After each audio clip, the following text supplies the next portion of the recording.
Hello दोस्तों, कैसे हैं आप सब। उम्मीद करती हूँ आप लोग अच्छे होंगे, मस्त होंगे, स्वस्थ होंगे और घर परिवार में भी सब अच्छे होंगे। चलिए शुरू करते हैं हमारी कहानी। लव मी थोड़ा और मिस्टर। कहानी चैप्टर बारिश वाला रोमांच और बानी की गलतफहमी। वही दूसरी ओर बानी इस समय क्रिस को अपनी बाहों में लिए हुए बैठी थी। वो बस उसके चेहरे को देखे जा रही थी, जिसके ऊपर नाराजगी साफ दिखाई दे रही थी। तभी क्रिस ने बानी से बोला कि एंजल, मुझे अपना फ़ोन दो। मैं इस खड़ूस पापा को अपने एक मैसेज भेजना चाहता हूँ। बानी ने भी ज़्यादा नहीं सोचा और वो क्रिस को अपना फ़ोन दे देती है।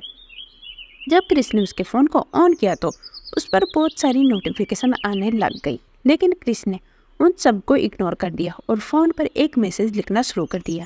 बानी ने उसके नाराज चेहरे को देखा और पूछा कि क्या तुम ये मैसेज अपने पापा को भेजना चाहते हो। क्रिस ने जब बानी की बात सुनी और फिर उसकी बात पर उसने थोड़ी देर के लिए विचार किया तो उसने अपनी भौहें कसकर सिकोड़ ली।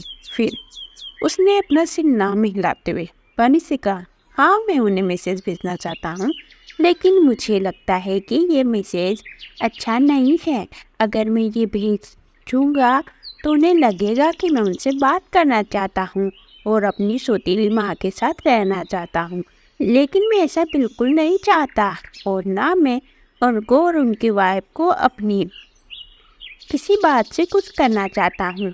कुछ समय के लिए उसने बड़बड़ाने के बाद उस मैसेज को डिलीट कर दिया और फिर से मैसेज टाइप करना शुरू कर दिया। और मैसेज कुछ इस तरह लिखा गया था कि मैं आपको एक फिलहाल शादी 100 साल की शादी और एक कीमती बच्चे की जल्दी आने की कामना करता हूँ। मैं बहुत खुश हूँ कि आप शादी कर रहे हैं। आपके पास जितने बच्चे होंगे उतना ही आपके लिए अच्छा होगा। क्रिस ने उसे मैसेज भेज दिया और फ़ोन को कोने में फेंक दिया। अब उसका ध्यान फ़ोन पर न जाए। उधर बानी ने जैसे ही अपने बेटे को देखा तो उसके दिल में भी दर्द हो रहा था। उसने अपनी बाहों में उसे कसकर पकड़ लिया। जब क्रिस ने इसके बारे में सोचा कि उसका पिता अब उसका नहीं रहेगा और साथ ही अगर उसके और बच्चे हुए तो मुझे भी भूल जाएगा कि उसका पहला बच्चा कैसा दिखता था। यह सब सोचकर उसे बच्चे का दिल कांप जाता है और उसकी आंखों से आंसू बहने लगते हैं। बानी उसे रोते हुए नहीं देख सकती थी, इसलिए उसकी पकड़ उस पर और भी ज़्यादा कस जाती है। वह अपने एक हाथ से अपने आंसुओं को पोंछते हुए क्रिस को शांत करने की कोशिश करती है, लेकिन फिर भी उसकी आंखों से आंसू निकलकर नीचे गिर रहे थे, जिसे क्रिस देख लेता है और वह उसके चेहरे को पकड़कर बोलता है, एंजल, तुम क्यों रो रही हो? भूल जाओ, जब उन्हें हमारी फिक्र नहीं है, उन्हें हमारी ज़रूरत नहीं है, तो हमें भी उनकी ज़रूरत नहीं है। आज के बाद हम दोनों ही एक दूसरे की फैमिली हैं। वही उसे बानी कुछ नहीं बोलती है। वो चुपचाप उसे अपने गले से लगा लेती है, लेकिन तभी उसका फ़ोन रिंग करता है। जैसे ही बानी अपना फ़ोन उठाकर देखती है और कॉल पिक करती है वाली होती है, तभी क्रिस उसके हाथ से फ़ोन लेकर कॉल कट कर देता है और फिर बोलता है, एंजल, खड़ूस पापा से आज के बाद हम दोनों में से कोई बात नहीं करेगा। आज से हम दोनों परसों से इग्नोर करेंगे।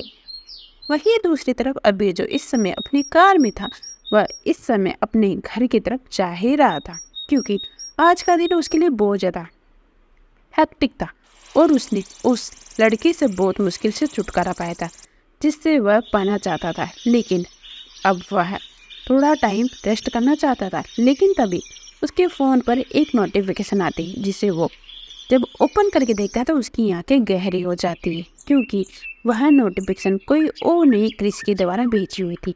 मैसेज की नोटिफिकेशन थी। जैसे ही अबीर उस मैसेज को पढ़ता है तो उसके बोहें सिकुड़ जाती है।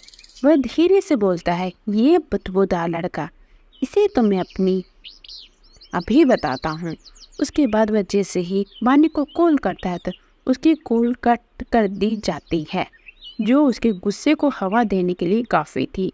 और जैसे ही वह दोबारा कॉल लगाता है तो फ़ोन स्विच ऑफ आ रहा था, जिसके कारण अब अबीर का गुस्सा बढ़ता ही जा रहा था। वह उस मैसेज को देखकर ही समझ गया था कि यह मैसेज उसे किसने भेजा है, लेकिन अभी वो कुछ नहीं कर सकता था। वह अभी अपने बेटे और अपने प्यार के पास जा भी नहीं सकता था, क्योंकि इस समय उसे बहुत सारे मीटर देखने थे। वहीं अबीर की शादी की खबर इस समय दुनिया के हर कोने में फैली हुई थी। लोग यह भी जानते थे कि कैसे मिस्टर राजपूत ने अबीर को मारने के लिए बम ब्लास्ट की प्लानिंग की थी। तो वो लोग उसे कड़ी की कड़ी सजा देने की मांग कर रहे होंगे। और एक सवाल अभी भी सभी के बीच बना हुआ था कि इतना सब कुछ होने के बाद भी क्या अबीर अभी भी मिस रिद्धिमा राजपूत से शादी करेगा, जिसका जवाब किसी के पास भी नहीं था। यही सब सोच रहे थे, लेकिन अभी तक शादी के ऊपर किसी ने भी कुछ नहीं बोला था और ना ही किसी ने मीडिया के सामने आकर कोई जवाब दिया था। राठौड़ फैमिली भी अपनी मेंशन में चली जाती है और वहीं पिछले 15 घंटों के समय से पुलिस वीर रंधावा और मिस्टर राजपूत से पूछताछ कर रही है, जिसके कारण दोनों के ही चेहरे पर थकावट दिखाई दे रही थी। जहां वीर रंधावा अभी भी शांत था, वहीं इस समय मिस्टर राजपूत के चेहरे पर गुस्सा साफ दिखाई दे रहा था। अगर अबीर उसके सामने होता तो शायद अबीर को वो जान से मार देते, क्योंकि उनका पूरी सत्ता पर राज करने का सपना अगर बर्बाद हुआ था तो सिर्फ और सिर्फ अबीर के कारण। इधर बानी को ऐसा लग रहा था जैसे कि अबीर और रिद्धिमा की शादी हो चुकी है, जिसके कारण रात के समय उसको नींद नहीं आ रही थी और उसकी आंखों से आंसू बह निकले थे। क्रिस को तो उसने किसी तरह से समझा बुझा कर सुला दिया था, लेकिन वह खुद को क्या करे, उसे इस समय नींद नहीं आ रही थी। उसके दिल में ऐसा लग रहा था कि कोई हजारों खंजर के साथ उसके दिल पर मार रहा था। वह बाहर टहलने चली जाती है। टहलते टहलते वह गार्डन के में बैठ जाती। तभी उसकी माँ देखती है कि गार्डन में बानी बैठी है और वह बाहर मौसम भी बहुत ज़्यादा ठंडा है, जिसके कारण ठंड लगने के कारण ज़्यादा चांस थे। तो उसकी माँ उसके पास जाती है और एक सवाल उसके ऊपर देती हुई बोलती कि तुम बाहर क्या कर रही हो, अगर ठंड लग जाती तो। बानी अपनी माँ का हाथ पकड़कर बोलती है, माँ मैं कोई 16 साल की बच्ची नहीं हूँ जो मुझे ठंड लग जाएगी, आप चिंता मत कीजिए। मैं तो बस कुछ समय के लिए बाहर टहलने आई थी, क्योंकि मुझे नींद नहीं आ रही थी, इसलिए आप जाकर सो जाइए, मैं भी कुछ समय के बाद अंदर आ जाऊंगी। वानी की माँ भी उसे जल्दी से अपने रूम में चली जाती है, क्योंकि वह इस समय बानी को स्पेस देना चाहती थी। बानी खुद को बेहतर महसूस करवा सके और मूव ऑन कर सके। हालांकि इमरत जी को पता था कि आज क्रिस के पिता की शादी है, लेकिन बानी ने यह नहीं बताता कि देश का प्रेसिडेंट ही बानी का पिता है, क्रिस का पिता है। वहीं बानी अभी भी अपने ख्यालों में गुम थी। उसे अभी भी यही लग रहा था कि अबीर ने रिद्धिमा से आज रात शादी कर ली और इस समय वह अपनी पत्नी के साथ होगा। वो अभी यही सब सोच रही थी, लेकिन इस पागल लड़की को यह नहीं पता था कि अबीर और रिद्धिमा की शादी के चर्चे पूरी दुनिया में हो रहे हैं और पूरी दुनिया रिद्धिमा की फैमिली का मजाक उड़ा रही है। और साथ ही साथ अबीर ने रिद्धिमा से शादी ना करके अपना वादा पूरा कर दिया था। जानवी ने भी बानी को यह बात बताने के लिए कॉल की थी कि प्रेसिडेंट सर ने शादी नहीं की, लेकिन बानी का फ़ोन स्विच ऑफ आ रहा था। बानी अभी इसी गलतफहमी में जी रही थी। उसे यह नहीं पता था कि उसकी गलतफहमी जल्द ही दूर होने वाली है, लेकिन अबीर उसको कौन सी सज़ा देने वाला है, इसका उसे अंदाजा भी नहीं था। लेकिन घर का टीवी खराब होने के कारण उसे ये बात पता ही नहीं चली। अबीर इस समय अपने मेंशन में पहुंच चुका था। वह इस समय अपने रूम में खड़ा था और बार बार क्रिस के भेजे हुए उस मैसेज को पढ़ रहा था। उसने बानी के फ़ोन पर कॉल करने की कई बार कोशिश की, लेकिन बानी का फ़ोन अभी भी स्विच ऑफ आ रहा था, जिसके कारण उसका गुस्सा बढ़ता ही जा रहा था। तो वह विक्रम को कॉल लगाते हुए पूछता कि अगर हम लोग अभी शिमला के लिए निकले तो कितना टाइम लगेगा, जिसको सुनकर विक्रम एकदम से हड़बड़ा जाता है और फिर वह अबीर से बोलता है कि सर, अगर हम लोग अभी शिमला चले जाएंगे तो यहाँ के मेट्रिक कैसे हैंडल होंगे। तो अबीर बोलता है कि अभी 2 दिन के लिए सभी तरह ये न्यूज़ दे दो कि प्रेसिडेंट सर 2 दिन के लिए रेस्ट पर है और वह किसी से भी नहीं मिलना चाहते हैं। सभी को यही लगेगा कि मैं इस मामले के कारण थोड़ा सा अपसेट हूँ। और इसी के साथ अभी के अभी प्राइवेट जेट रेडी करो, हम अभी के अभी शिमला जा रहे हैं। उसके बाद अबीर कॉल कट कर देता है और उसके अपने बॉडीगार्ड्स के साथ अपना कुछ सामान लेकर एयरपोर्ट के लिए निकल जाता है। उसने इस समय ब्लैक कलर का 3 पीस सूट पहना हुआ था और बानी की दी हुई टाई बांधी हुई थी। हालांकि उसके चेहरे पर थकान साफ दिखाई दे रही थी, लेकिन उसके दिल में एक तलब थी। वह थी बानी को देखने की, जिसको उसने पिछले 4 दिनों से नहीं देखा था। इसलिए वो शिमला के लिए निकल जाता है। उसके दिल में जो तलब थी वो तब ही पूरी होती जब बानी को अपने सामने देखता और बानी को अपनी बाहों में भरकर प्यार करता। वहीं बानी को नींद नहीं आ रही थी, उसे बार बार बेचैनी हो रही थी। यही सोच कर अबीर की शादी हो चुकी है और वह अब किसी और का पति बन चुका है। बानी अभी करवटें बदल ही रही थी कि जोरदार बारिश होनी शुरू हो जाती है। जहाँ बानी की माँ का घर था, ये एक छोटा सा एरिया था। यहाँ पर कुछ ही लोगों के घर थे। एक छोटा सा मार्केट था और लोग भी इतनी जल्दी नहीं सोते थे क्योंकि सभी घरों में अभी भी लाइट जल रही थी। रात के लगभग 11 बजे शिमला की सड़कों पर कुछ काले रंग की महंगी कार दौड़ रही थी और उनके हॉर्न की आवाज़ें साफ सुनाई दे रही थी। जब कुछ महंगी महंगी कार बानी की कार के सामने आकर रुकती है तो उनकी तेज हॉर्न की आवाज़ें सुनकर सभी लोग घर के बाहर आ जाते हैं। वही सभी अभी ये सोच रहे थे कि इतनी महंगी महंगी गाड़ियाँ किसके घर पर आई है, क्योंकि आज तक उनके एरिया में इतने अमीर लोग नहीं आए थे। अभी वह देखना चाहते थे कि ये गाड़ियाँ किसके घर पर जाएगी। वहीं इस समय इतनी आवाज़ों के कारण निम्रत जी की भी नींद खुल जाती है और वो भी अपने घर से बाहर आ जाती है। बानी तो पहले ही खिड़की के बाहर झाँक कर रही थी। जब वो शोर सुनती है तो वो भी घर से बाहर आ जाती है। जब दोनों माँ बेटी एक दूसरे को देखती हैं कि इतना शोर क्यों हो रहा है और आधी रात को इतनी बारिश में कौन आया है, तो बानी अपनी माँ को बोलती है कि माँ चलिए पहले एक बार देख लेते हैं। बानी घर के अंदर से एक छाता लेती है और उसे अपनी माँ को देती है और खुद बिना छाते के ही आगे बढ़ जाती है। वही कार में बैठा हुआ भी बानी को अपने गुस्से और इंटेंस भरी नज़रों से ही देखा जा रहा था, क्योंकि बारिश के पानी में भीगने के कारण बानी की ड्रेस उसकी बॉडी से चिपक गई थी, जिसके कारण उसे बानी पर हद से ज़्यादा गुस्सा आ रहा था।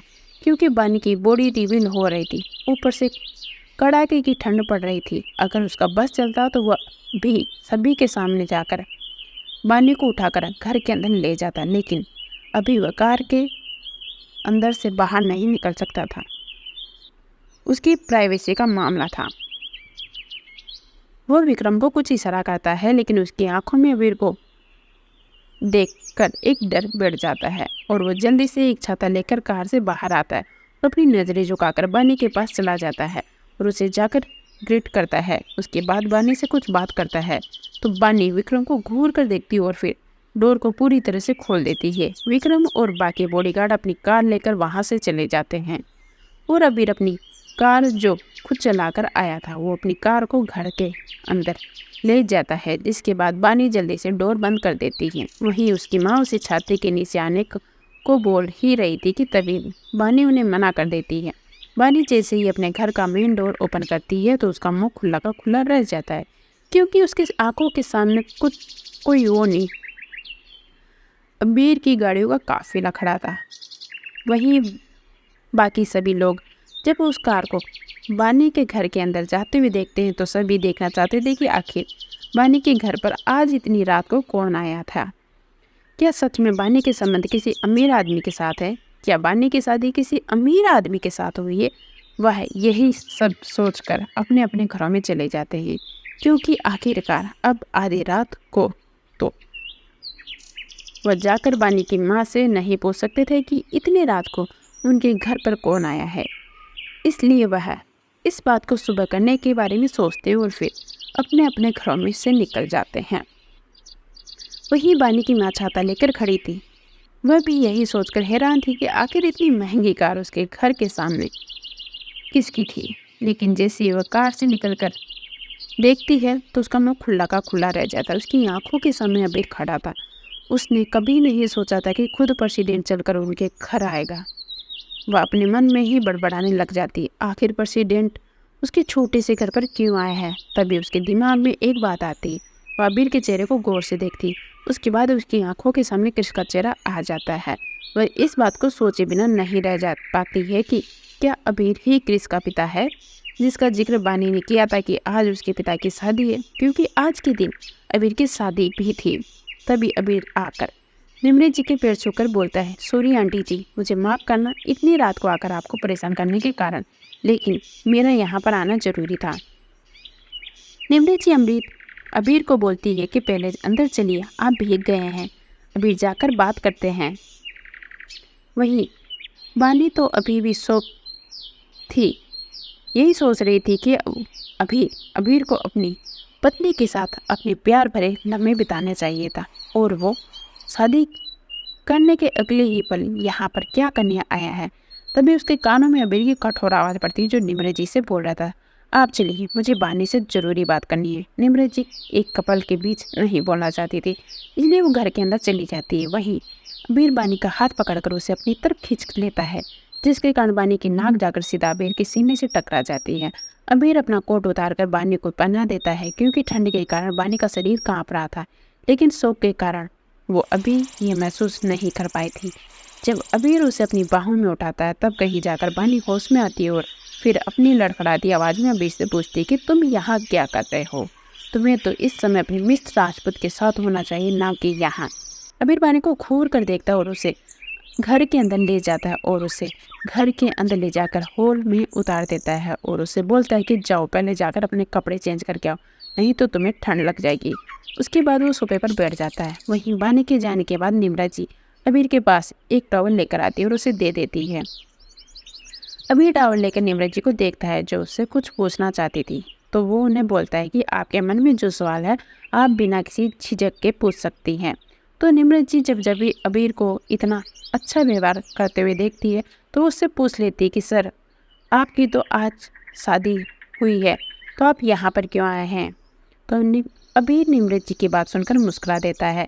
उसके बाद उन्हें सोफे पर बैठने के लिए बोलता है। निमरत जी भी सोफे पर बैठ जाती है और अबीर अपना फ़ोन निकालकर उसमें एक न्यूज़ चला देता है और फ़ोन निमरत जी के आगे कर देता है। वहीं निमरत जी को समझ ही नहीं आ रहा था कि अबीर उन्हें क्या देखने के लिए बोल रहा है, लेकिन फिर भी वो उनके हाथ से फ़ोन लेकर देखने लग जाती है। और वो जैसे ही वो फ़ोन में चल रहे न्यूज़ को देखती है, तो वह कभी उस न्यूज़ को देखती है, उसके बाद वो अबीर को देखती है। अबीर उनको सरप्राइज होते हुए देखकर अपनी गहरी आवाज़ में बोलता है कि अब तो आपको कोई प्रॉब्लम नहीं होगी मेरे यहाँ आने से।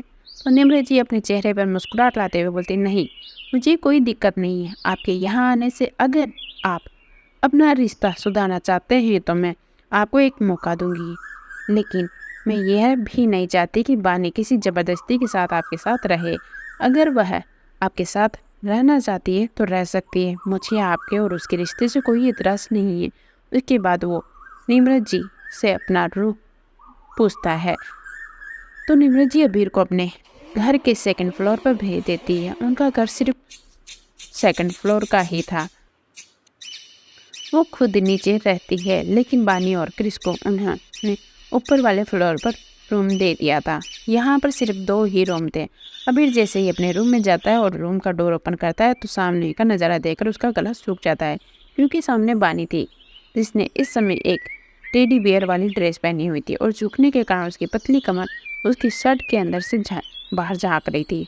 अबीर से जब कंट्रोल नहीं होता तो वो तभी बाम जाकर बानी के पीछे खड़ा हो जाता है और अपना चेहरा नीचे झुकाकर उसकी कमर पर अपने होठ रख देता है, जिसके कारण बानी चहक जाती है और जैसे ही वो सीधी खड़ी होती है तो उसकी पीठ जाकर अबीर के सीने से टकरा जाती है। वहीं अबीर अपने हाथ उसकी पतली कमर पर रख देता है और फिर नीचे अपने घुटनों के बल बैठकर उसकी शर्ट को ऊपर उठाकर अपने दोनों हाथों से उसकी कमर को सहलाते हुए अपने होठों को उसकी कमर पर रख देता है और चुभने लग जाता है। क्या होने वाला कहानी में आगे जानने के लिए सुनते रहिए। चलिए शुरू करते हैं हमारी कहानी, बानी और अबीर का बारिश वाला रोमांस। आहें और सिसकियाँ। अबीर इस समय बानी के सामने अपने घुटनों के बल बैठा हुआ था। वहीं बानी के हाथ में अबीर के कंधों पर टिके हुए थे। बानी ने अपनी आंखें जोर से भींची हुई थी।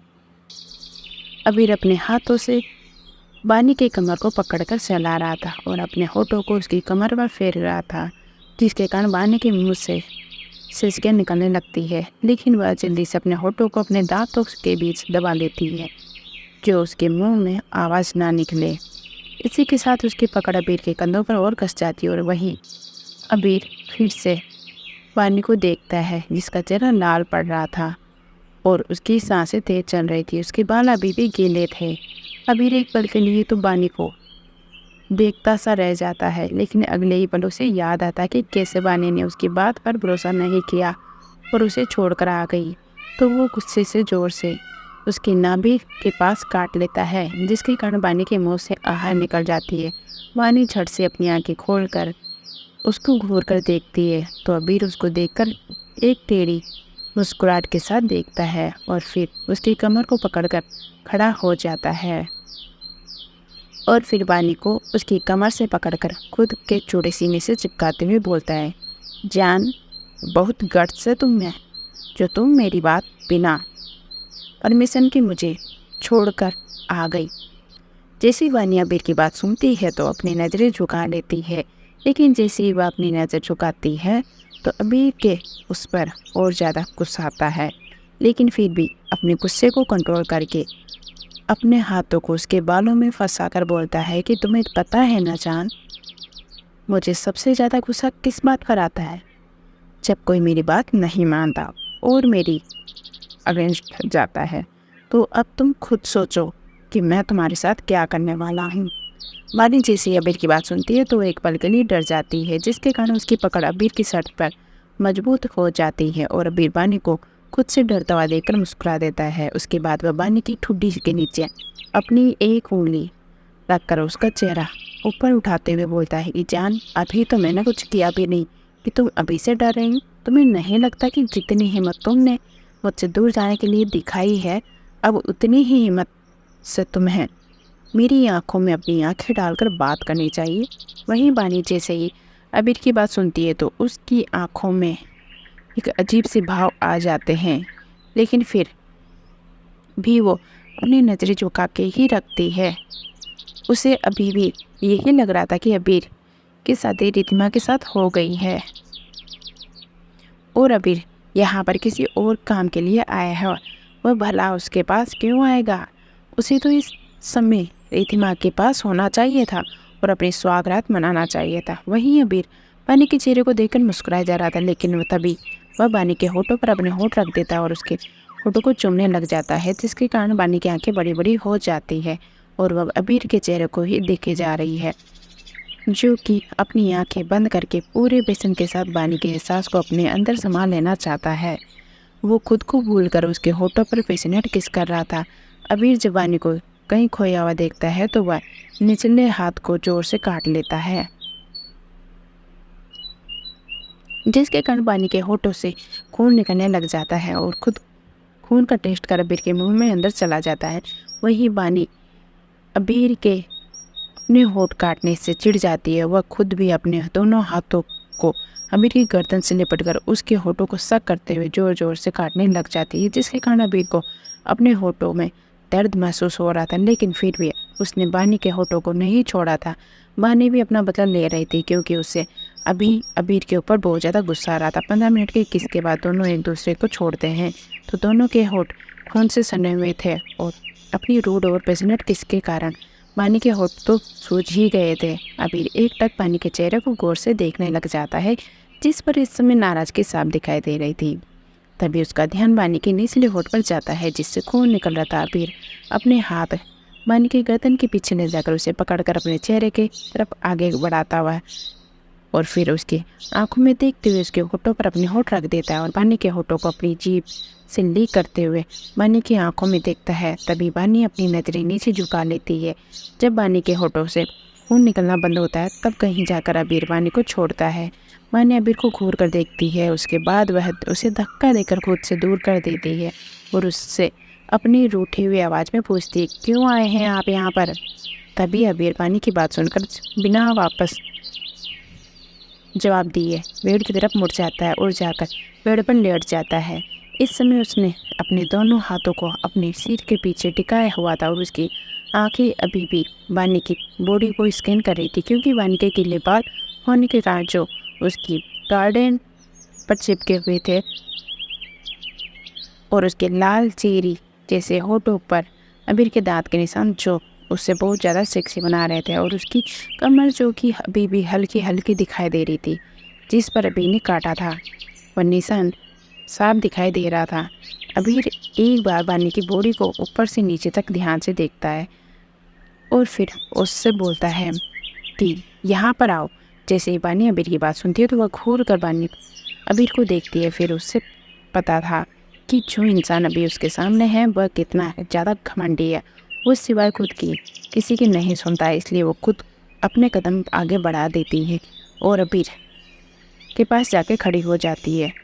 अबीर देखता है तो मुस्कुरा देता है, और जैसे ही वानी आकर अबीर के बेड के पास आकर खड़ी हो जाती है तभी अबीर उसका हाथ पकड़कर उसे अपने बेड के ऊपर खींच लेता है, जिसके कारण वानी जाकर सीधा बेड के ऊपर गिर जाती है। अबीर वानी के ऊपर आते हुए उसकी गर्दन को चूमते हुए बोलता है कि क्या तुम्हें सच में जानना है कि मैं क्यों आया हूँ यहाँ पर। वानी उसे खुद से दूर करते हुए बोलती, मिस्टर प्रेसिडेंट, ये बात तो आप मुझसे दूर रहकर भी कर सकते हैं, तो इतना करीब क्यों आ रहे हैं। लेकिन अबीर वानी की एक भी नहीं सुनता है, उसके दोनों हाथों को अपने हाथों से पकड़कर बेड के अंदर पुश कर देता और इसी के साथ अपने होठों को ऊपर की तरफ करते हुए अपनी मदहोश कर देने वाली आवाज़ में कहता है, जान, मैंने तुमसे एक वादा किया था, क्या तुम्हें याद है। वानी अबीर की बात सुनकर एक पल के लिए शांत हो जाती है, क्योंकि अभी तक अबीर ने उससे सिर्फ एक ही बात बोली थी, वो था वादा को लेकर कि उसने वादा किया था वह शादी नहीं करेगा। लेकिन उसे यकीन नहीं था कि उसने अपना वादा पूरा किया है। और फिर वो अबीर को देखती है तभी अबीर अपनी गर्दन काटते हुए बोलता है, उसकी गर्दन काटते हुए बोलता है, वेरी बैड। चन, क्या तुम्हें मुझ पर इतना भी यकीन नहीं था कि जो तुम यहाँ पर आ गई। अगर तुम्हें अपनी माँ से मिलना ही था तो तुम मुझे भी बता सकती थी, मैं तुम्हें यहाँ पर लेकर आ सकता था या फिर तुम्हारे साथ किसी को भेज सकता था। लेकिन वानी उसकी बात नहीं सुनती और उसे बोलती है कि मेरे ऊपर से हटिए, माँ कभी भी ऊपर आ सकती है, मुझे आपसे कोई बात नहीं करनी है। अब जब आपकी शादी हो चुकी है तो आपको यहाँ पर नहीं होना चाहिए। जैसे ही बारिश थमेगी आप यहाँ से चले जाइएगा। वे जैसे ही उसकी बात सुनता है तो उसको फिर से बेड पर धक्का देते हुए बोलता है कि ऐसे कैसे चला जाऊँ, जिसको मैं लेने आया हूँ मैं उसी के साथ ही तो जाऊँगा। इसी के साथ वो अपनी जीभ से उसकी गर्दन पर लीक करने लग जाता है, जिसके कारण वानी को कंपी सी महसूस होने लगती है। इसकी पकड़ अबीर के हाथों पर कस जाती है।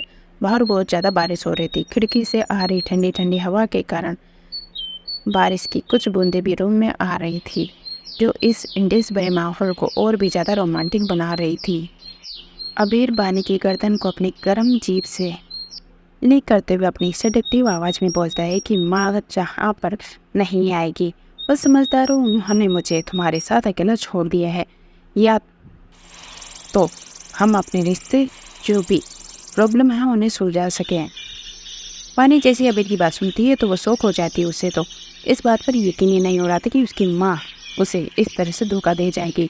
जैसे कि उसकी माँ को उसने पहले ही बताया था कि उसके बेटे के पिता की शादी होने वाली है, और शायद आज उसकी शादी हो ही गई हो तो भी उसकी माँ ने उस इंसान को उसके करीब आने के लिए वो कैसे बोल दिया। वानी अभी अपने ख्यालों में खोई हुई थी कि तभी उसे अपने पेट के ऊपर एक हाथ रेंगता हुआ महसूस होता, जो धीरे धीरे ऊपर की तरफ आ रहा था, जिसको महसूस करते ही वानी के दिल की धड़कनें तेज हो जाती है और उसकी सांसें ऊपर नीचे हो रही थी, जिसके कारण उसका सीना ऊपर नीचे हो रहा था।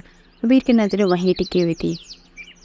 वहीं जैसे ही वानी को इस बात का एहसास होता है तो वो कसमसाने लग जाती है और अपने होठों को अबीर के पकड़ से छुड़ाने की कोशिश करने लग जाती, लेकिन अबीर उतनी ही अपनी पकड़ वानी के ऊपर मजबूत कर देता है और फिर अपने होठों से उसके होठों को बंद करके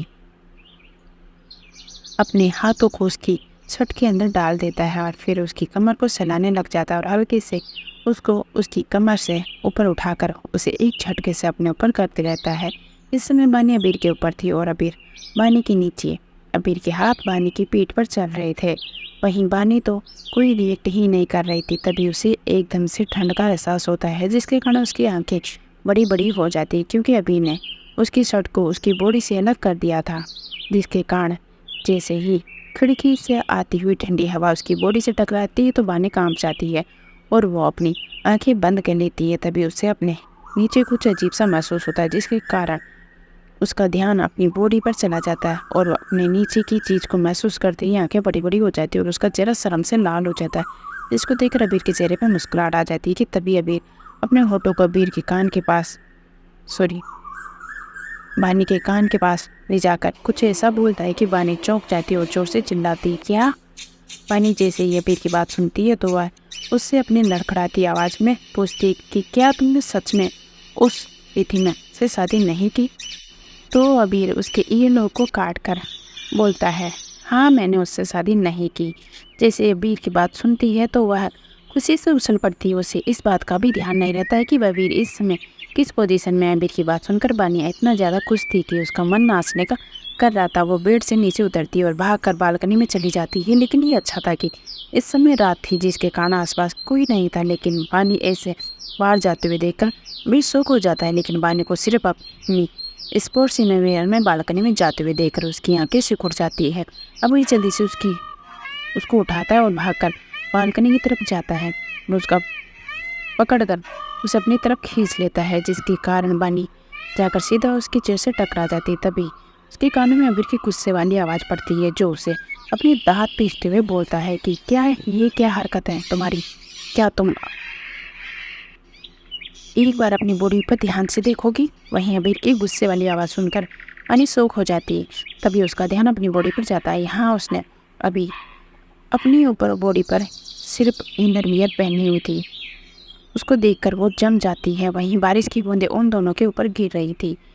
बानी को अब अबीर से डर लग रहा था। तभी उसके दिमाग में कुछ आता है और उसके पैरों को थोड़ा ऊपर उठाकर खड़ी हो जाती है और अबीर के चेहरे को अपने दोनों हाथों से पकड़कर अपनी मधुर सी भरी आवाज़ में बोलती है, आई एम सॉरी। इसी के साथ अपने होठ उसके होठों पर रखकर चूमने लग जाती है। अबीर तो बानी के इस एक्शन से शौक हो जाता है। उसको आज पहली बार खुद बानी ने पहल की थी। वो जल्दी से बानी को उसकी कमर से पकड़कर ऊपर उठा लेता है। बानी भी जल्दी से अपनी टांगों को उसकी कमर के चारों ओर लपेट लेती है और अपने दोनों हाथों से उसके बालों को मैं फेरने हुए बोलती है और उसके होठों को चूम लेती है। वहीं अबीर तो बानी में खो ही गया था। दोनों ये भूल ही जाते हैं कि वो इस समय कहाँ पर और किस हालत में। अबीर बानी को पहल करते हुए देखकर खुश हो जाता है। उसके दोनों हाथ बानी की पीठ पर चल रहे थे और वह बानी के हाथ उसके बालों में चल रहे थे। दोनों ही एक दूसरे को पेशन के साथ चूम रहे थे। ऊपर से बारिश का पानी दोनों को भिगो रहा था, लेकिन इससे दोनों को कोई फ़र्क नहीं पड़ रहा था। ठंड का मौसम था। दोनों को ठंड के मौसम में भी अब गर्मी लग रही थी। अबीर बानी को लेकर रूम के अंदर चला जाता है। वहीं बानी अबीर से जल्दी से अबीर की बाहों से नीचे उतर जाती है और धक्का देकर अबीर को बेड पर गिरा देती है और खुद उसके ऊपर आकर उसी के शर्ट बटन खोलने लग जाती है। अबीर पानी का अगलापन देकर मुस्कुरा देता है और जो वो करना चाहती थी उसे करने देता है। बानी उसकी शर्ट को निकाल कर बेड के नीचे फेंक देती है। उसके बाद वह उसकी चेस्ट पर अपने होंठ रखकर उसके एब्स को चूमने लग जाती है और अपनी गर्म जीभ से उसके एब्स को लिक करने लग जाती है। जैसे जैसे वो आगे बढ़ रही थी अबीर की बॉडी की हीट भी बढ़ती जा रही थी। वहीं बानी को ये सब बहुत ज़्यादा अच्छा लग रहा था। वो अपने दोनों हाथों से उसे के एप्स को सहलाने लग जाती है। अबीर बानी की हरकतें देखकर गहरी गहरी सांसें लेने लग जाता है, क्योंकि वह इस समय खुद को बहुत ज़्यादा मुश्किल से कंट्रोल कर रहा था। जब अबीर से कंट्रोल नहीं होता है तो वो एक ही झटके में बानी को पलट कर नीचे कर देता है और बानी को देखकर एक टेढ़ी मुस्कुराहट के देता है। उसके बाद वह अपने होठ बानी के पेट पर रखकर उसके पेट को चूमने लग जाता है। वह अपने दांत से उसके नाभि के आसपास गोल गोल निशान उसके पेट पर बना रहा था, जिसके कारण अब बानी की सिसकें निकल रही थी। उसकी बेडशीट को कसकर अपने दोनों हाथों में पकड़ रखा था। वहीं अबीर बानी पर अपना रिएक्शन होता हुआ देखकर मुस्कुरा देता और अपने होठों को ऊपर की तरफ बढ़ाते हुए अपनी पेट जीभ से उसके पेट को लीक करता हुआ शुरू कर देता है। धीरे धीरे वह अपने होठ ऊपर की तरफ ले जाकर उसकी नींव पर रख देता है और फिर उसको चूमने लग जाता है। साथ ही उसने आसपास के एरिया को भी अपनी गर्मी से अपने हाथों में सलाने लग जाता है, जिसके कारण बानी की मदहोश कर देने वाली चीज़ की और आहें निकलने लग जाती है। अबीर जल्दी से उसकी बाकी के कपड़े भी निकाल देता है और हाथ उसकी बॉडी पर चलाने शुरू कर देता है, जिसके कारण बानी चहक उठती है और अबीर को खुद से के करीब खींचकर उसके होठों के ऊपर अपने होठ रख देती है। लगभग आधे घंटे दोनों इसी तरह से एक दूसरे की बॉडी से खेल रहे थे और दोनों से और कंट्रोल नहीं होता तो दोनों अपने प्यार की दुनिया में खो जाते हैं। जैसे जैसे बानी के मुंह से आवाज़ें निकलती है, अबीर उसके मुंह को अपने मुंह से ब्लॉक करके बंद कर देता है, क्योंकि वो नहीं चाहता था कि पास वाले रूम में सोए हुए क्रिस की नींद खुले। इसी तरह आधी रात तक अबीर अपना प्यार बानी के ऊपर बरसाता रहता है। आगे क्या होने वाला कहानी में जानने के लिए सुनते रहिए। बानी जैसे ही अबीर की बात सुनती है तो अबीर को पूछती है कि क्यों ना जाऊं उसके घर पर। तो अबीर उसको अपने पास खींचकर उसकी आंखों में आंखें डालकर बोलता है कि मुझे नहीं पसंद कि कोई मेरी सबसे इम्पोर्टेंट इंसान पर कोई अपनी गंदी नज़र गड़ाए। क्या तुम उसकी आंखों में खुद के लिए फीलिंग नहीं देख सकती? वो तुम्हें पसंद करता है। बानी जैसे ही अबीर की बात सुनती है तो वो अबीर का हाथ पकड़कर आगे बढ़ते हुए उसे बोलती है कि तुम ये क्या बोल रहे हो, ऐसा कुछ भी नहीं है। उसकी बात सुनकर अबीर बोलता है कि नहीं, ऐसी कोई बात नहीं है। तो फिर बानी उसे छेड़ते हुए बोलती है, तो फिर तुम इस तरह टिपिकल हस्बैंड वाली हरकतें क्यों कर रहे हो? वह मेरा बचपन का दोस्त है, मैं बस यहाँ पर उसकी भतीजी को पढ़ाने के लिए आती हूँ। इसका उसके फीलिंग्स के साथ क्या लेना देना? अगर वो मुझे पसंद करता है तो ये उसकी सोच है। अबीर जब बानी की बात सुनता है तो वो बोलता है कि हाँ, इसका उससे कोई लेना देना नहीं है, लेकिन फिर भी मैं नहीं चाहता कि तुम उसके घर पर जाओ। बानी जानती थी कि अबीर इस तरह से इस बात का पीछा नहीं छोड़ने वाला, इसलिए वो बोलती है कि ठीक है बाबा, नहीं जाऊंगी उसके घर पर। अब खुश अबीर उसकी बात सुनकर कुछ नहीं बोलता। उसके बाद दोनों घर के लिए निकल जाते हैं। तो जैसे ही वो घर पहुंचते हैं तो बानी देखती है कि उसकी माँ किचन में जा रही है और क्रिस सोफे पर बैठकर खेल रहा है। बानी भी किचन में चली जाती है और क्रिस जाकर अबीर जाकर क्रिस के पास बैठ जाता है। बानी किचन में जाकर अपनी माँ से बोलती है, माँ आप क्या बना रही हैं? तो निम्रत जी बानी की बात सुनकर बोलती है कि मैं पालक पनीर बना रही हूँ और कुछ चीज़ें बना रही हूँ। बानी अपनी माँ की बात सुनकर खुश हो जाती है और बोलती है, वाह, पालक पनीर, बहुत मज़ा आएगा खाने में। मुझे आपके हाथ का पालक पनीर खाए हुए बहुत टाइम हो गया है। तो बानी का मुस्कुराता हुआ चेहरा देखकर निम्रत जी मुस्कुरा देती है। उसके बाद बानी भी उनकी मदद करने लग जाती है। आधे घंटे के बाद माँ बेटी ने सारा खाना बना लिया था तो बानी खाने को ले जाकर डाइनिंग टेबल पर लगा देती है और क्रिस और अबीर को बुलाती है। दोनों बाप बेटे एक दूसरे को घूर कर देखते हैं कि क्रिस भागकर जाते हुए बोलता है, आपको परमिशन नहीं है मेरी फेवरेट डिश खाने की। वहीं बानी क्रिस की बात सुनकर हंस देती है, जिसके कारण अबीर घूर कर बानी को देखता है। फिर जाकर डाइनिंग टेबल पर बैठ जाता है। क्रिस जाकर अपनी बच्चों वाली चेयर पर बैठ जाता है। वहीं बानी अबीर के बगल में बैठ जाती है और निम्रत जी क्रिस के पास वाली चेयर पर बैठ जाती है।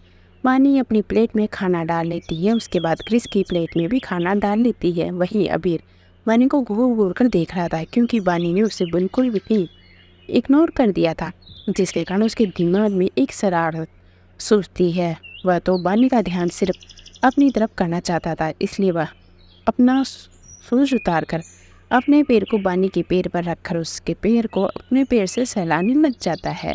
बानी ने अभी चम्मच अपने मुंह में डाला ही था, जैसे ही बानी को अपने पैर पर कुछ रेंगता हुआ महसूस होता है तो उसकी आंखें बड़ी बड़ी हो जाती हैं और उसके हाथ से चम्मच छूट कर नीचे गिर जाता है, जिसके कारण सभी का ध्यान बानी की तरफ चला जाता है। निम्रत जी बानी से पूछते, क्या हुआ तुमको? तुम्हारा चेहरा इतना लाल क्यों हो गया है? क्या तुम्हारी तबीयत ठीक है? अपनी माँ की बात सुनकर बानी हड़बड़ा जाती है और अपनी माँ से बोलती है, कुछ नहीं माँ, मैं ठीक हूँ, बस चम्मच गलती से हाथ से छूट गया, अभी उठाती हूँ। वहीं अबीर का मन ही मन बानी को देखकर मुस्कुरा रहा था। वो जब बानी को नीचे झुककर चम्मच उठाते हुए देखता है तो वो खुद ही नीचे झुककर चम्मच उठाने लग जाता है, जिसके कारण दोनों का सिर आपस में टकरा जाता है। तभी अबीर का ध्यान बानी के होठों पर जाता है, जिन पर एक चावल लगा हुआ था। अबीर देखता है कि निम्रत जी और क्रिस अपना अपना खाना खा रहे हैं और उनका ध्यान उन दोनों के ऊपर बिल्कुल भी नहीं है। तो वो बानी का हाथ कसकर पकड़ लेता है और उसके होठों को अपने होठों में भर लेता है। अपनी जीभ से उसके होठों को लिक करने लग जाता है। बानी तो अपनी आंखें बड़ी बड़ी करके अबीर को ही देखी जा रही थी और वह अपने मन में सोचती है, ये कितना चापा बेशरम इंसान है। चम्मच उठाने के बहाने डाइनिंग टेबल के नीचे उठाना उसको फ़ायदा उठा रहा है। अगर उसकी माँ ने या फिर क्रिस ने इन दोनों को रंगे हाथों पकड़ लिया तो वो दोनों क्या सोचेंगे उनके बारे में। वह यही सोच कर शर्मा रही थी। उसका पूरा चेहरा लाल हो गया था। उसे तब होश आता है जब अबीर उसके होठों को जोर से काट लेता है, जिसके कारण बानी अबीर की तरफ अपनी आंखें छोटी छोटी करके देखने लग जाती है। अबीर लेकिन अबीर फिर भी उसके होठों को नहीं छोड़ता और फिर उसके हाथ पर अपनी पकड़ मजबूत कर लेता है, जिसके कारण बानी की आह निकल जाती है और वह अपना मुंह खोल कर देती है। इसी का फायदा उठाकर अबीर बानी के मुंह में अपनी जीभ डाल लेता है और उसके मुंह के हर कोने को स्वाद चखने लग जाता है, जिससे कि उसके मुंह के कोने से उसका खाया हुआ खाना न छोड़ना चाहता हो। वहीं बानी जो अबीर की हरकतों से अब पूरी तरह से चिढ़ चुकी थी, उसका ध्यान बार बार अपनी माँ की तरफ जा रहा था। वहीं क्रिस और निमृति जब देखते हैं कि दोनों को 5 मिनट हो गए हैं चम्मच उठाने के लिए झुके हुए, तो दोनों सोच में पड़ जाते हैं। तभी दोनों के दिमाग में ख्याल आता है कि नीचे झुककर देख लेते हैं कि आखिर क्या हुआ है। तो वो दोनों भी टेबल के नीचे झुक जाते हैं, लेकिन जैसे ही वो सामने का नज़ारा देखते हैं तो दोनों की आंखें शौक के कारण बड़ी बड़ी हो जाती है। यहाँ उन दोनों को डाइनिंग टेबल के नीचे किस करते हुए देखकर दोनों का ध्यान ही नहीं कर रहता कि अबीर अपनी पीनी नज़रों से उन दोनों को घूर रहा था। वहीं अपनी माँ और बेटे को सामने देख कर बानी शर्मा जाती है और उसका चेहरा लाल हो जाता है। 15 मिनट के किस के बाद आखिरकार अबीर बानी को छोड़ देता है। जैसे ही वह बानी को छोड़ता है तभी बानी सीधी होकर अपनी सीट पर बैठ जाती है। अमीर भी जल्दी से खुद को सही करके अपनी सीट पर सीधा होकर बैठ जाता है। जहाँ बानी का चेहरा शर्म के कारण लाल पड़ा था, वहीं उसके बेटे और उसकी माँ के ने उन दोनों को रंगे हाथ पकड़ लिया था। वहीं अबीर के चेहरे पर कोई भाव नहीं था। उसको देखकर कोई भी नहीं कह सकता था कि जो इंसान अभी अभी डाइनिंग टेबल के नीचे किस कर रहा था बानी को, वो इस समय ऐसा लग रहा होगा जैसे कि उसने कुछ किया ही ना हो। जैसे ही बानी अबीर को देखती है तो वो जोर से उसके हाथ पर चुटकी काट लेती है, जिसके कारण अबीर बानी को घूर कर देखता है, लेकिन वो बोलता कुछ भी नहीं है। वही क्रिस और निमृति दोनों जल्दी से सीधे होकर अपनी सीट पर बैठ जाते हैं, लेकिन अभी भी दोनों शौक में ही थे और दोनों ही अबीर और बानी को ही देख रहे थे।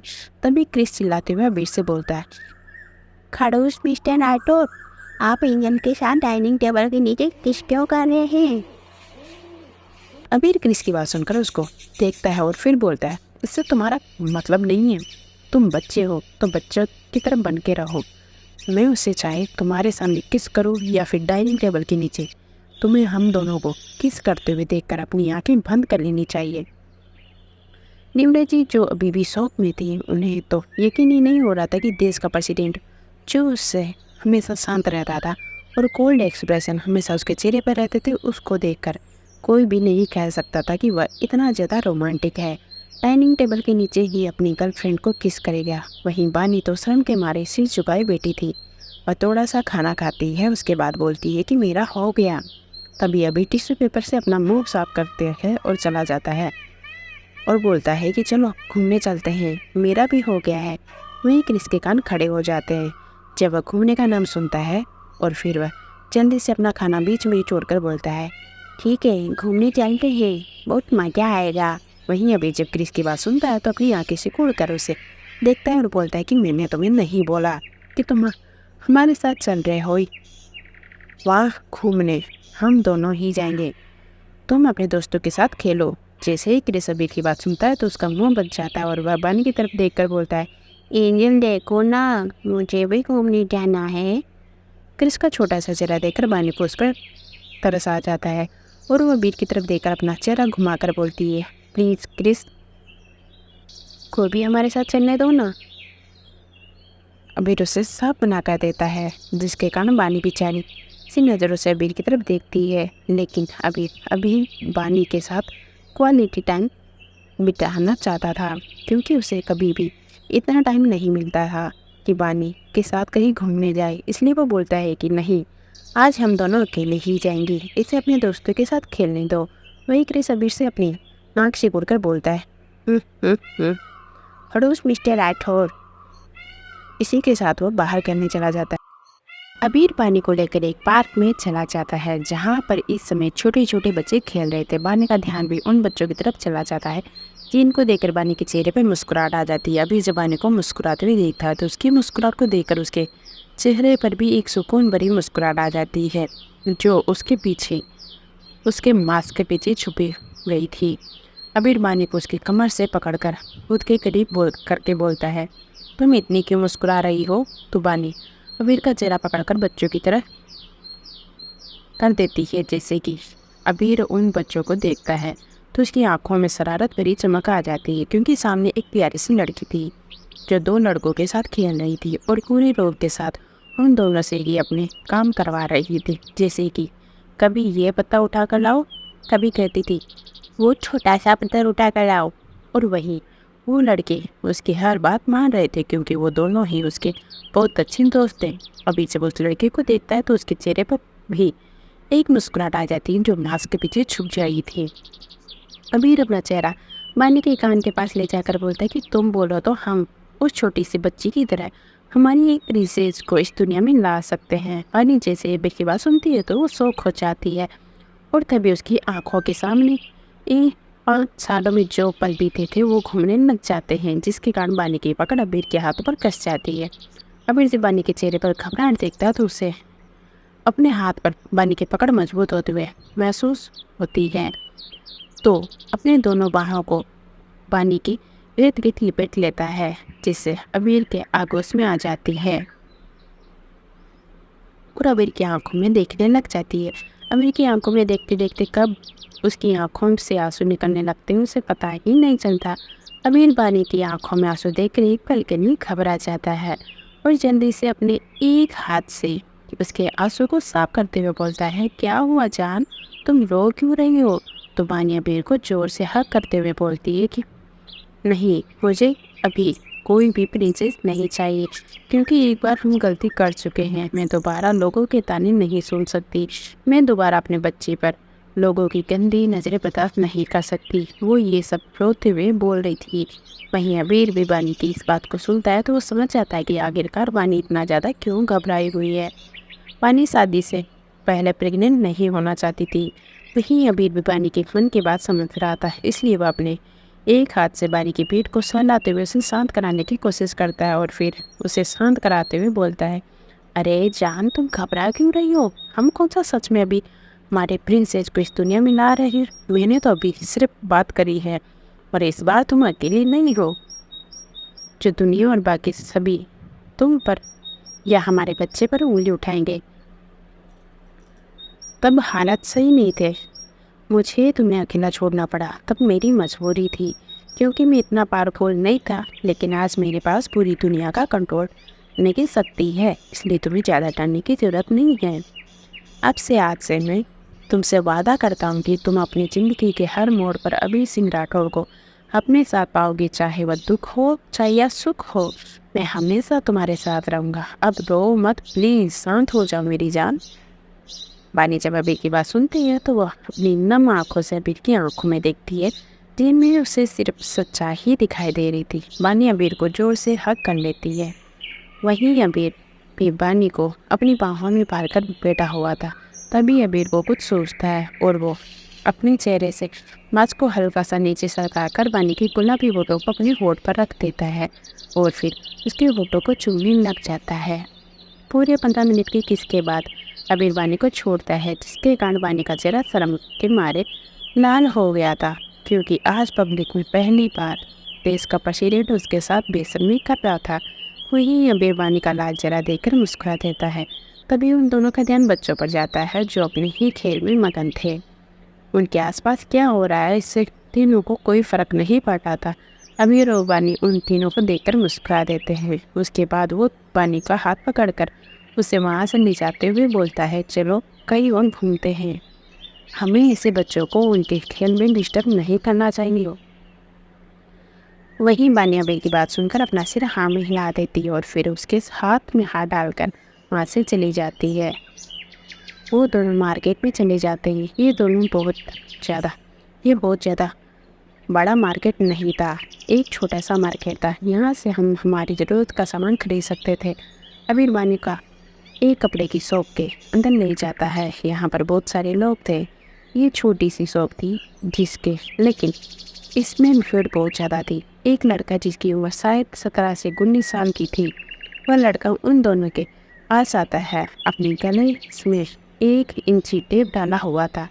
बानी उस लड़के को गौर से देखती है, उसके बाद अबीर को देखती है। वह लड़का उन दोनों के पास आकर पूछता है कि वेलकम मैम, वेलकम सर, आपका हमारी छोटी सी दुकान पर आप हमारी दुकान से क्या लेना चाहेंगे? तभी अबीर बोलता है कि मुझे फैमिली कॉम्बो ड्रेस दिखाइए। वो लड़का उसे पूछता है कि सर आपको फैमिली ड्रेस सिंपल चाहिए या फिर प्रिंटेड?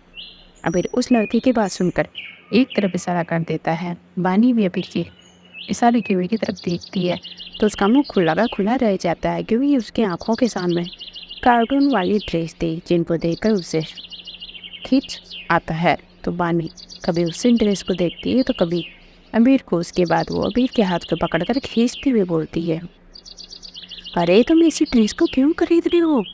मेरे और ड्रेस के पास तो पहले से ही एक सेट है जो हम कल ही लेकर गए थे। वही बानी की बात सुनकर अबीर बिना किसी भाव के बोलता है, ये भी प्रॉब्लम है, मुझे भी एक वैसा ही सेट चाहिए, क्योंकि तुम दोनों ने मुझे अपनी फैमिली समझकर ये ड्रेस नहीं ली थी, इसलिए मैं आज हम तीनों के लिए ड्रेस ले रहा हूँ।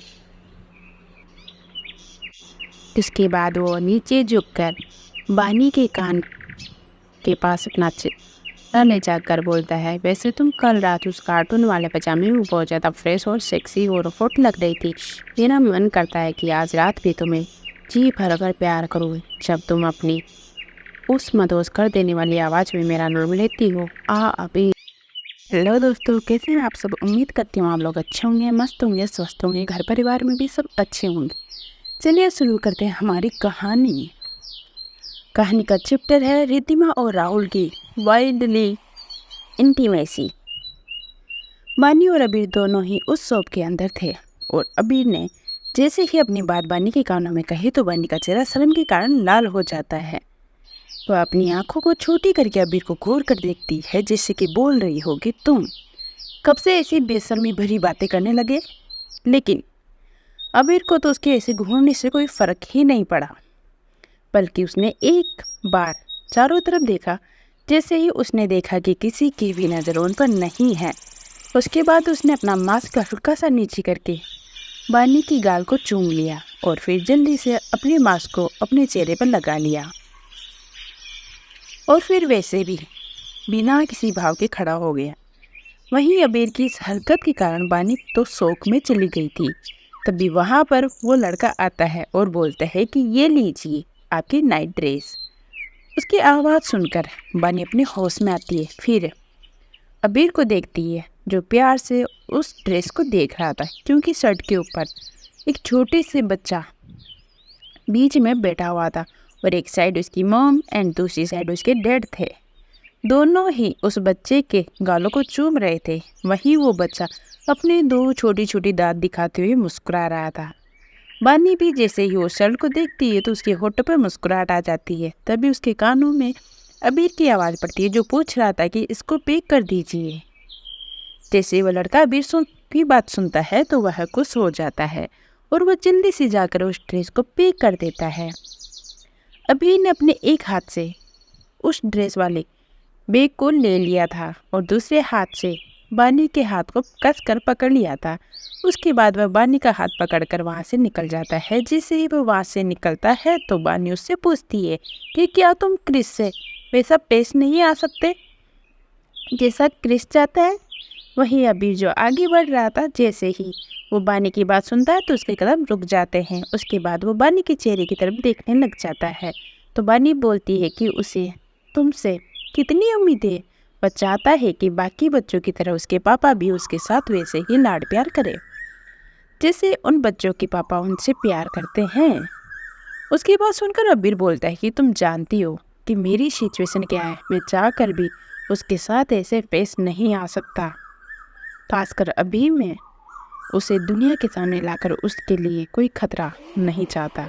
और तुम टेंशन मत लो, लेकिन वो जल्दी वो दिन आ जाएगा जब मैं भी बाकी फैमिली की तरह तुम दोनों के साथ इस दुनिया के सामने आऊँगा। वहीं बानी भी अबीर की सिचुएशन समझ रही थी, इसलिए वह भी उसके हाथ को कसकर पकड़ते हुए बोलती है कि मैं समझती हूँ कि ये तुम्हारे लिए इतना आसान नहीं है जितना बाकी बच्चों के लिए है, लेकिन मुझे ये भी पता है कि तुम कभी भी क्रिस को बुरा नहीं चाहोगी। मुझे तुम पर पूरा भरोसा है। इसके बाद दोनों ही वहाँ से घर के लिए निकल जाते हैं। दोनों ने ही आपस में बहुत सारी बातें की थी। दोनों को एक दूसरे के बारे में आज बहुत कुछ पता चला था, जैसे कि उनको खाने में क्या पसंद है, उनका मनपसंद कलर कौन सा है। ये सब बातें उन दोनों को एक दूसरे के बारे में पता चली थी। वहीं अबीर तो बानी की बातें सुन कर ही खुश हो जाता है, क्योंकि आज पहली बार बानी ने उसे खुलकर बात की थी। नहीं तो वो हमेशा उससे दूर भागने की ही कोशिश किया करती थी। जैसे ही दोनों घर पहुंचते हैं तो दोनों की आंखें बड़ी बड़ी हो जाती हैं, क्योंकि सामने उनका शैतान बेटा मिट्टी से खेलकर आया हुआ था। उसका पूरा चेहरा मिट्टी से कवर था, यहाँ तक कि उसकी बॉडी भी मिट्टी से कवर थी। वहीं राजपूत मेंशन में मातम छाया हुआ था, क्योंकि अभी तक मिस्टर राजपूत घर पर नहीं आए थे और अभी भी पुलिस उनसे पूछताछ कर रही थी। वहीं रिद्धिमा के मन में तो सिर्फ एक ही बात चल रही थी कि क्यों अभी ने अभी तक शादी वाली बात पर कोई रिएक्शन नहीं दिया है। क्या वह सच में अब उससे शादी नहीं करेगा, या फिर उसके दिमाग में कुछ और चल रहा है। वही सब सोच कर वो परेशान हो रही थी। उसे तो समझ ही नहीं आ रहा था कि वह क्या करे। वह अपने रूम से अपना पर्स उठाती है और घर के बाहर निकल जाती। वहीं उसकी माँ अपने कमरे में बैठी हुई थी। वह किसी से बात कर रही थी और वो उनसे बोल रही थी कि तुम कुछ कर क्यों नहीं रहे हो, अभी तक मेरा पति वहाँ पर क्या कर रहा है, तो क्यों पुलिस बार बार उससे पूछताछ कर रही है। सामने वाला इंसान उसे कुछ सब बोलता है कि उसकी मुठिया कस जाती है, लेकिन वह कुछ नहीं बोलती है। उसके बाद वो सामने वाले इंसान से कुछ और बातें करके कॉल काट देती है। वहीं रिद्धिमा अपनी कार लेकर एक क्लब में चली जाती है। इस समय उसे खुद पर बहुत ज़्यादा गुस्सा आ रहा था कि आखिर क्यों उसने इस बात पर विश्वास किया था कि अबीर हर हालत में उससे शादी करेगा ही करेगा, और उसे इससे अपने पिता की गलती भी लग रही थी कि अगर उसके पिता अबीर को जान से मारने की कोशिश ना करते तो शायद कभी भी अबीर शादी नहीं तोड़ता। ये सब वही सोच कर उसका दिमाग खराब हो जाता है और वो क्लब के अंदर जाकर काउंटर पर बैठकर ड्रिंक किए जा रही थी। वहीं एक कोने में बैठा हुआ एक इंसान जिसने ब्लैक कलर का बिजनेस सूट पहना हुआ था, उसके एक हाथ में सिगरेट है और दूसरे हाथ में वाइन का गिलास, और सिगरेट के कस भरते हुए वो अपनी हरी आंखों से बस रिद्धिमा को ऐसे ही बैठे हुए देखता रहता है और फिर अपने चेहरे पर एक एविल स्माइल लाकर खुद से ही बड़बड़ाते हुए कहता है, ओ मेरी जान, आखिर तुम अपने घर से बाहर आ ही गई। वहीं रिद्धिमा ड्रिंक पर ड्रिंक किए जा रही थी। उसे ये भी एहसास नहीं होता है कि उसने पिछले 15 मिनट में पूरी 2 बोतल खाली कर दी है। वो इंसान जब देखता है कि रिद्धिमा हद से ज़्यादा ड्रिंक कर रही है तो उसने नशे के कारण अब एक और बोतल मांगी है। वो जल्दी से सिगरेट को बुझाकर रख देता है। उसके बाद वो रिद्धिमा के पास चला जाता है और बिना किसी वार्निंग के रिद्धिमा को अपनी बाहों में उठा लेता है। जैसे ही वहाँ का बारटेंडर देखता है कि किसी ने रिद्धिमा को अपनी बाहों में उठाया तो आगे अगर उस इंसान से बोलता है कि अरे सर, आप मिस को कहाँ पर लेके जा रहे हैं, ये हमारी रेगुलर कस्टमर है, तो वह इंसान घूर कर उसकी आंखों में देखता है। उसके बाद वो रिद्धिमा को लेकर आगे बढ़ जाता है। वहीं जब रिद्धिमा को इस बात का एहसास होता है कि वो किसी की बाहों में है तो वो अपनी नशीली आवाज में उस इंसान से बोलती है, अरे कौन हो तुम, कहाँ लेके जा रहे हो मुझे, मैंने कहा मुझे छोड़ो। इसी के साथ वो उसके कंधों पर मारने लग जाती है और बोलती है कि छोड़ो मुझे, और मुझे ड्रिंक करनी है, मुझे अभी से शादी करनी है, फिर सब इस दुनिया पर राज करना है। कितना अच्छा होगा ना जब सभी मेरे सामने सिर झुकाकर बोलेंगे कि प्रेसिडेंट मैडम। वहीं वो आदमी जैसे ही रिद्धिमा की बात सुन रहा था उसका चेहरा गुस्से से लाल होता जा रहा था और उसकी आंखें हद से ज़्यादा लाल हो गई थी। वो अपने मन में सोचता कि कितनी ज़्यादा लालची औरत है, खुद के पास इतनी ज़्यादा दौलत है लेकिन फिर भी इसे और चाहिए। ये इंसान कोई और नहीं राहुल शुक्ला है, जिसने 2 दिन पहले रिद्धिमा के साथ रात बिताई थी और वो रिद्धिमा से अपनी पहली बेइज्जती का बदला लेना चाहता था। वहीं जब रिद्धिमा को तो इस बात का एहसास ही नहीं था कि उसके आगे वाले आने वाली जिंदगी में कितने बड़े तूफान से गिरने की संभावना है। वह तो अभी बस नशे में ये सब बड़बड़ा ही जा रही थी। अबीर को उसका होना ही होगा। इसी के साथ वह अपने होठों को राहुल के सीने पर रखकर उसके सीने को चूमने लग जाती है। राहुल को जब रिद्धिमा के होठों का अपने सीनों पर महसूस करता है तो उसकी सांसें भारी हो जाती है, लेकिन फिर भी वह रिद्धिमा को नहीं छोड़ता और ना ही उसे खुद से दूर करता है। 5 मिनट के बाद जब वह अब एक रूम में लेके जाता है तो पूरा का पूरा ब्लैक कलर का रूम था और उसे ले जाकर एक बेड पर पटक देता है, जिस पर इस समय वाइट कलर की चादर बिछी हुई थी। जैसे ही वो रिद्धिमा को बेड पर पटकता है तो रिद्धिमा एकदम से उछल जाती है। वहीं रिद्धिमा अपने दोनों हाथ जेब में डालकर रिद्धिमा को वहीं वो आदमी अपने दोनों हाथ जेब में डालकर रिद्धिमा को अपनी इंटेंसली आंखों से देखे जा रहा था। उसकी सांसें अभी भी तेज चल रही थी और वो रिद्धिमा को ऊपर से नीचे तक देख रहा था कि तभी रिद्धिमा उसका कॉलर पकड़कर उसे अपनी तरफ खींच लेती और इसी के साथ राहुल जाकर रिद्धिमा के ऊपर गिर जाता है और वह घूर घूर कर रिद्धिमा को देखने लग जाता है। उसे इस बात का एहसास बिल्कुल भी नहीं होता है कि रिद्धिमा उसे किस नज़र से देख रही है। वो रिद्धिमा की उसे इस तरह खींचने के कारण अपनी आंखों को बड़ा बड़ा करके रिद्धिमा को घूर रहा था। वहीं रिद्धिमा तो कब से उसके लाल होठों को ही देखी जा रही थी और साथ ही साथ अब वह अपनी जीभ को अपने होठों पर फिरा रही थी। इससे इस समय बिल्कुल किसी एक हवसी औरत की तरह लग रही थी। रिद्धिमा से जब कंट्रोल नहीं होता है तो वह राहुल के होठों पर अपने होठ रख देती और चूमने लग जाती है, साथ ही अपने दोनों हाथों को राहुल के बालों में फिराने लग जाती है। वहीं राहुल जब रिद्धिमा को खुद से किस करते हुए देखता है तो उसकी आंखों में चमक आ जाती है और वो उसे अपनी बाहों में कसकर पकड़ लेता है। फिर खुद भी रिद्धिमा के साथ खेलना शुरू कर देता है। वो खुद भी रिद्धिमा को वाइल्डली किस कर रहा था, अपने दोनों हाथों को रिद्धिमा की बॉडी पर चलाते हुए उसके होठों को अपने होठों में और दांतों में चबाना शुरू कर देता। इसी के साथ उसके होठों को रूफली चूमने लग जाता है। वहीं रिद्धिमा को यहाँ पहले किस करने में मजा आ रहा था, अब वहीं वो उसे खुद से दूर करने लग जाती है। साथ ही साथ वह उसकी जीभ को सक करते हुए काट लेती है। राहुल को जब अपनी जीभ में दर्द महसूस होता तो रिद्धिमा को छोड़ देता और फिर रिद्धिमा को गुस्से से अपनी लाल आंखों से घूर कर देखता है। लेकिन नशेड़ी रिद्धिमा को कहाँ उसके घूरने से कोई फर्क पड़ने वाला था। वो राहुल को देखकर मुस्कुरा देती और फिर उसके अपने हाथ उसके एब्स पर रखकर उसके एब्स को सहलाने लग जाती और उसे पलटकर अपनी नीचे कर लेती है।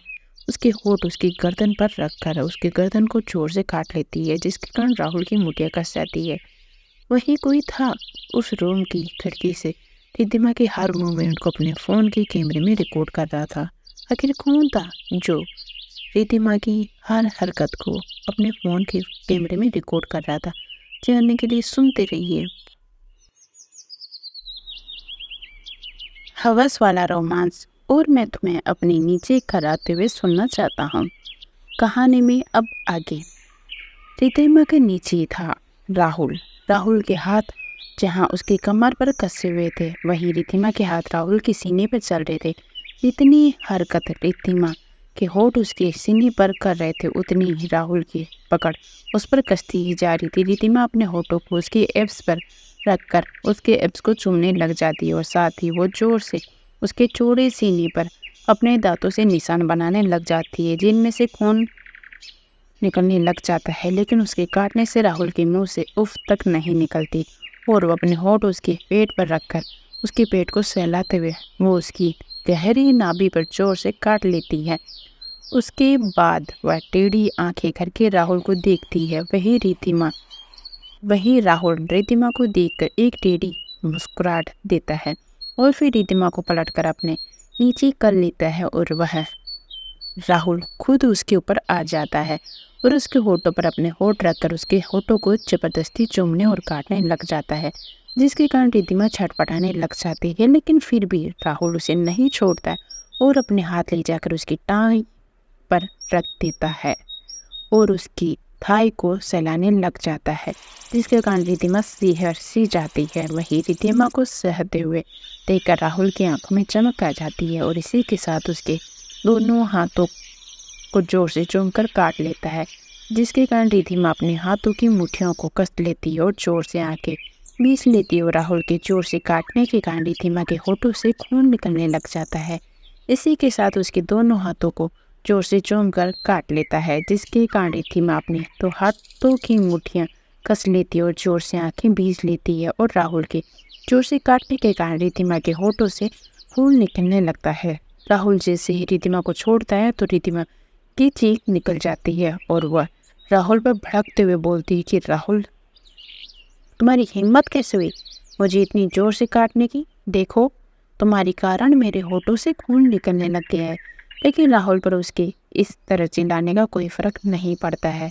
वो रिद्धिमा के चेहरे को देखकर फिर उसकी बात सुनकर एक तिरछी स्मेल देता है और फिर जोर से रिद्धिमा की गर्दन पर अपने होठ रखकर उसकी गोरी गर्दन को काट लेता है, जिसके कारण रिद्धिमा की एक बार फिर से चीख निकल जाती है और जैसे ही वह राहुल पर चिल्लाने वाली होती है कि तभी उसे अपनी टांग के ऊपर कुछ रेंगता हुआ महसूस होता है, जिसके कारण उसका ध्यान अपनी टांगों पर चला जाता है। वह देखती है कि राहुल के हाथ उसकी टांगों पर चल रहे थे और राहुल अपने हाथों से रिद्धिमा की टांगों को बड़े ही सेडिक्टली चला रहा था, जिसके कारण रिद्धिमा को ऐसा लग रहा था जैसे कि उसकी बॉडी में 1000 चींटियां एक साथ रेंग रही हुआ उसके पेट से तितलियां उड़ रही थी। वह उस समय राहुल को बुरी तरह से चाहती थी।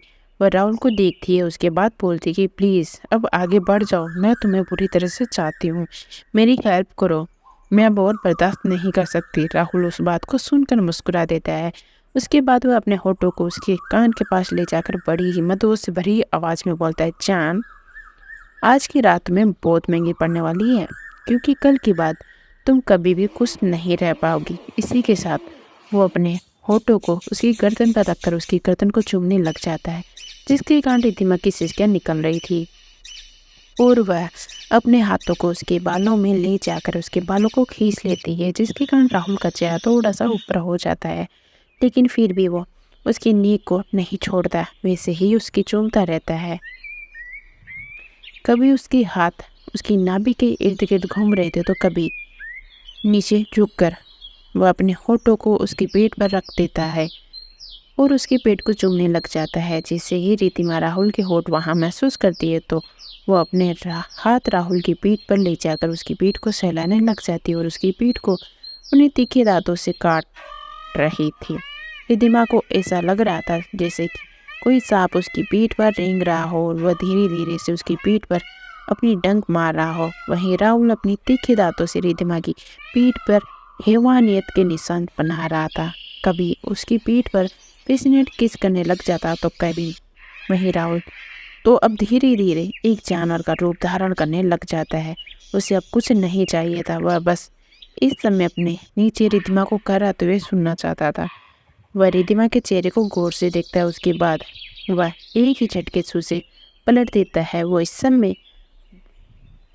रिद्धिमा की पीठ पर लेटा हुआ था और अपने होठों को एक जानवर की तरह उसकी पीठ पर चला रहा था, तो कभी उसे काटने लग जाता था। वहीं उसके पेशेंट के कारण रिद्धिमा की सिसकियां निकल रही थी, जिनको वो पीलों में अपना चेहरा छुपाकर निकलने से रोकने की कोशिश कर रही थी।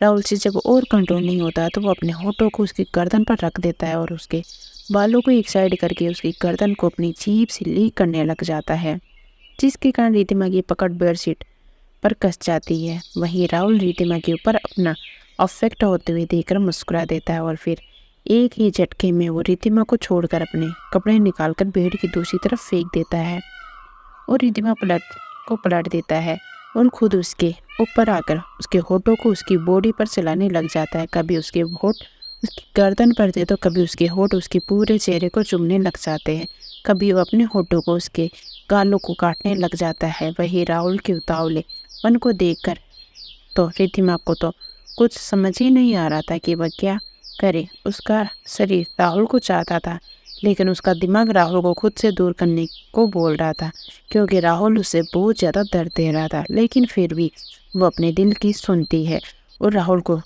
जो करना चाहता था उसे वो सब करने देती है। कुछ पलों के बाद दोनों अपने प्यार भरी दुनिया में खो जाते हैं। जहाँ राहुल उसे पूरे वचन के साथ प्यार कर रहा था, वहीं रिद्धिमा उसे खुद से दूर करने की कोशिश कर रही थी, लेकिन वह दूर नहीं हो रहा था। कुछ ही समय में उस पूरे रूम में रिद्धिमा की और राहुल की गहरी सांसें और मधुसी भरी आवाज़ें सुनाई दे रही थी। वहीं दूसरी साइड अबीर और बानी दोनों ही अपनी जगह पर जमकर खड़े हुए हैं, क्योंकि उनकी आंखों के सामने उनका प्यारा बेटा मिट्टी से लिपटा हुआ था। उसकी पूरी बॉडी पर मिट्टी ही मिट्टी लगी हुई थी। बानी जब अपने बेटे को इस तरह मिट्टी से लिपटा हुआ देखती है तो वह भागकर उसके पास जाती है और उसके दोनों हाथ को पकड़कर उससे पूछती है कि बीवी, ये सब क्या है? तुम ये कैसे मिट्टी से लिपटे हुए हो? वहीं निम्रत जी, जो कब से क्रिस को बोल रही थी कि जाओ जाकर नहा लो, अगर तुम्हारी मम्मा या तुम्हारे पापा ने तुम्हें इस तरह देख लिया तो तुम पर पक्का चिल्लाएंगे। लेकिन क्रिस था कि उसका और खेलने का मन कर रहा था, इसलिए वह हॉल में बैठकर अपने खिलौनों से खेलने लग जाता है। उसे लग रहा था कि वह कुछ समय के बाद नहा लेगा, लेकिन उसे नहीं पता था कि उसके मॉम डैड इतनी जल्दी घर पर आ जाएंगे।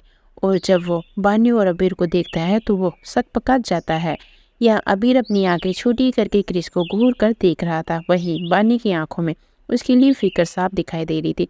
अबीर को इस समय अपने ही बेटे से जलन हो रही थी, क्योंकि जब तक क्रिस उनके पास नहीं था तब तक बानी ने उसका हाथ तक नहीं छोड़ा था।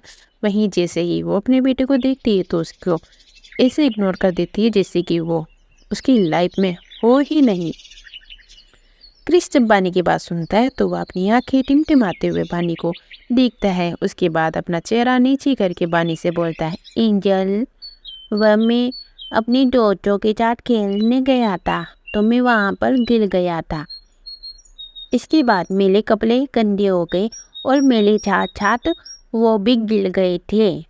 वहीं बानी जैसे ही अपने बेटी की बात सुनते हैं तो वो घबरा जाती है और जल्दी से जल्दी क्रिस को चारों ओर घुमाकर उसकी बॉडी को चेक करने लग जाती है कि कहीं उसे चोट तो नहीं आई। वहीं क्रिस जब बानी को इस तरह घुमराते हुए देखता है तो वह उसके चेहरे को अपनी मिट्टी से लिपटे हुए हाथों को लेकर बोलता है, एंजल, घबराओ मत, देखो मैं बिल्कुल ठीक हूँ। वहीं उसके इस तरह से पकड़ने से कारण बानी के गोरे गालों पर क्रिस के सुंदर से हाथ छप जाते हैं। वहीं क्रिस की बात सुनकर बानी शांत हो जाती है, फिर बोलती है कि चलो पहले मैं तुम्हें नहला देती हूँ, उसके बाद हम लोग गेम खेलेंगे। क्रिस जैसे ही बानी की बात सुनता है तो वो कुछ खुश हो जाता है और उछलने लग जाता है। वहीं अबीर जब बानी की बात सुनता है तो वो खुद क्रिस को नहलाएगी तो उसकी आंखें गहरी और सर्द हो जाती है और वो जल्दी से उसके पास जाकर बोलता है कि कोई ज़रूरत नहीं है, मैं उसे खुद नहला दूंगा। वहीं क्रिस और बानी जब अबीर की बात सुनते हैं तो दोनों शौक हो जाते हैं, लेकिन इससे पहले कि दोनों में से कोई कुछ बोल पाता है कि तभी अबीर क्रिस को पकड़कर जल्दी से ऊपर की तरफ ले जाने लग जाता है। आखिर क्या होने वाला है आगे? आखिर राहुल क्या करने वाला है रिद्धिमा के साथ? क्या बानी को सच्चाई का पता चल जाएगा कि निम्रत जी उसकी माँ नहीं है? क्या कभी अबीर बानी की सच्चाई जान पाएगा? क्या अबीर और बानी की शादी हो पाएगी? जानने के लिए सुनते रहिए मेरी कहानी के आगे आने वाले एपिसोड। कहानी का अगला चैप्टर है खड़ूस पापा और निम्रत जी। अबीर क्रिस को लेकर वहां से चला जाता है। बानी को अभी भी क्रिस की चिंता हो रही थी, क्योंकि आज तक अबीर ने कभी भी क्रिस को नहलाया नहीं था, इसलिए उसे थोड़ी सी चिंता भी हो रही थी कि कहीं अबीर क्रिस के साथ कुछ गड़बड़ ही ना कर दे। इसलिए वह निम्रत जी से बोल करके, माँ आप कुछ टाइम रेस्ट कीजिए, उसके बाद हम साथ में मिलकर रात का डिनर तैयार कर लेंगे। मुझे अभी रूम में जाकर देखना होगा कि क्या वो दोनों ठीक है। निम्रत जी भी उसे जाने का बोल देती है और वहीं बानी भी ऊपर अपने रूम में चली जाती है। यहाँ पर शांति छाई हुई थी। फिर वो उसके बाद वॉशरूम की तरफ चली जाती है। जैसे ही वह वॉशरूम के डोर को धक्का देकर ओपन करती है तो वो सामने का नज़ारा देखकर शॉक हो जाती है, क्योंकि हमारे देश का खड़ूस मिस्टर प्रेसिडेंट इस समय बाथटब में बिना कपड़ों के लेटा हुआ था। उसका पूरा शरीर झाग से लिपटा हुआ था और वो रिलैक्स फील कर रहा था। साथ ही वह बिना किसी बात पर ध्यान दिए न्यूज़पेपर के पन्नों को पलट रहा था और न्यूज़ रीड करते हुए महसूस कर रहा था। वहीं क्रिस जिसका मुंह बना हुआ था वह अबीर के ऊपर बैठा हुआ था और उसकी पूरी बॉडी पर झाग लगी हुई थी। वह अपने हाथों को अपनी बॉडी पर इधर उधर फिरा रहा था, लेकिन उसके चेहरे पर झाग लगी हुई थी, जिसे देखकर बानी घबरा जाती, क्योंकि उधर झाग उसके बेटे की आंखों में चली जाती तो वो कितना रोएगा। और अभी तो वो छोटा सा बच्चा है। और फिर वो अबीर को घूर कर देखती है तो इस समय पेपर में आंखें गड़ाए हुए न्यूज़पेपर पढ़ रहा था और उसे बिल्कुल परवाह नहीं थी कि वो अपने मन में सोचती है कि सच में पिता हमेशा लापरवाही होते हैं। इसी के साथ वो आगे बढ़ जाती है और बोलती है कि बीबी रुको, हिलना मत। लेकिन तभी उसका ध्यान अबीर की बॉडी पर चला जाता है, जिसे देखकर वो शर्मा जाती है और उसका चेहरा लाल हो जाता है। तभी अबीर जिसको बानी के आने के बाद में कोई पता नहीं चलता है, वो अपने चेहरे को बिना किसी भाव लाए बोलता है, जान तुम तो इसे शर्मा रही हो, जैसे कि तुमने कभी इसे महसूस ही नहीं किया हो, ना ही उसे पकड़ा हो। लेकिन कल रात ही तो तुम इसके साथ खेल रही थी, वैसे शर्मा रही हो जैसे कि तुमने कभी इसे देखा ही ना हो। वही अबीर की बेशरम भरी बातें सुनकर बानी का चेहरा लाल हो जाता है। वो तभी उसकी आंखों के सामने कल रात की याद घूमने लग जाती है, जब बानी ने महसूस किया था, और अबीर की मूवमेंट उस साइज को याद करके और भी ज़्यादा शर्म जाती है और अपनी चेहरे नीचे झुका लेती है और फिर अपना ध्यान क्रिस की तरफ करती है, जो उन दोनों को ध्यान से देख रहा था, उनकी बातें समझने की कोशिश कर रहा था, लेकिन उसे कुछ भी समझ नहीं आ रहा था। कि तभी बानी उसका चेहरा अपने हाथों में पकड़ लेती है और फिर उसके चेहरे को ध्यान से टॉवल से साफ करती है और उसे बोलती है कि अब अपने चेहरे पर झाग मत लगाओ। अगर झाग आंखों में चली जाएगी तो फिर तुम रोओगे और आंखों में भी जलन होगी। उसके बाद वो बिना क्रिस और अबीर की तरफ देख के बोलती है, मैं तुम्हारा बाहर इंतजार करती हूँ, जल्दी आ जाना। ये बोलने के बाद वो जल्दी से उठी और जाने लगी, लेकिन इससे पहले कि वो जा पाती तभी अबीर ने जल्दी से उसकी कलाई पकड़ी और उसको अपनी तरफ खींच लिया। बानी तो अबीर के इस एक्शन के कारण शौक हो जाती, लेकिन इससे पहले कि कुछ बोल पाती अगले ही पल वो अबीर के ऊपर झुकी हुई थी। अगर उसने जल्दी से अपने हाथ से बाथटब के किनारे को पकड़ लिया, अगर उसने ऐसा ना किया होता तो वो पक्का अबीर के ऊपर बाथरूम के अंदर होती।